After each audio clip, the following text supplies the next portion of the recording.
In December 2025, the House passed H.R. 3383, the INVEST Act.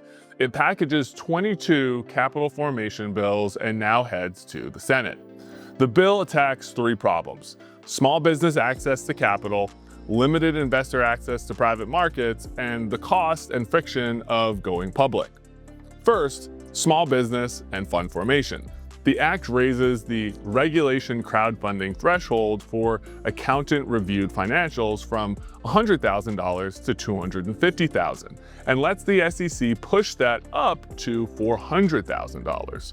It lifts the private fund advisor exemption from $150 million to $175 million in AUM with a built-in inflation adjustment every 5 years. And it scales the qualifying venture capital funds by increasing the cap from 10 million to 50 million and the investor limit from 250 to 500. Second, investor access and retirement plans.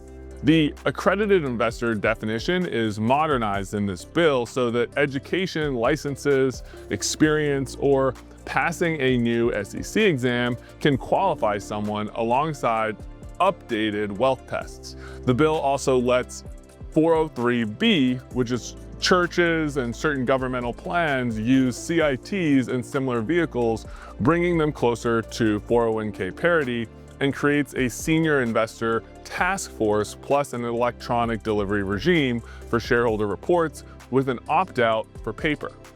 Third, public market reforms.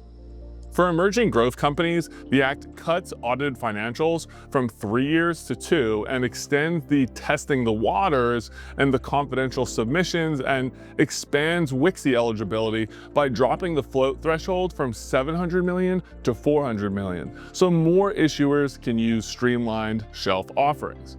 It also cleans up acquired fund fee disclosures to avoid distorted expense ratios in funds of funds and BDC structures. So bottom line, this is a pro-capital formation, pro-access bill. The real impact will depend on what survives the Senate and how the SEC writes the rules. My name is Braden Anderson. Thank you for watching. Until next time, see ya.